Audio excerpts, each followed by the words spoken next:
আসসালামু আলাইকুম।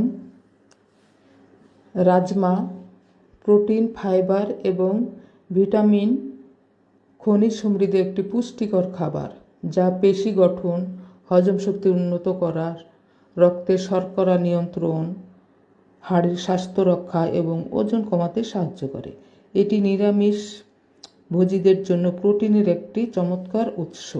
অ্যান্টিঅক্সিডেন্ট সমৃদ্ধ হওয়ায় কোষ সুরক্ষা ও ত্বকের স্বাস্থ্যের উন্নতিতে সহায়তা করে। রাজমা খাওয়ার প্রধান উপকারিতাগুলো হলো প্রোটিনের ভালো উৎস, হজম শক্তি বৃদ্ধি করে, ওজন নিয়ন্ত্রণে সহায়ক।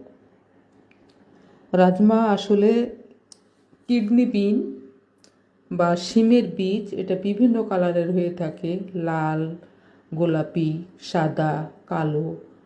আমারটা কিন্তু কালো কালার। এটা ডায়াবেটিস নিয়ন্ত্রণে সাহায্য করে। রাজমার অনেক গুণ, রন্ধন প্রণালী আপনারা দেখে নিন।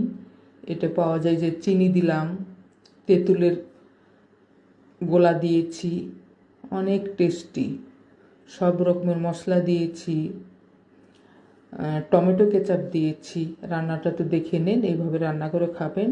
রাজমা চাওয়াল, ইন্ডিয়াতে বলে রাজমা চাওয়াল, ভাতের সাথে এটা খায়।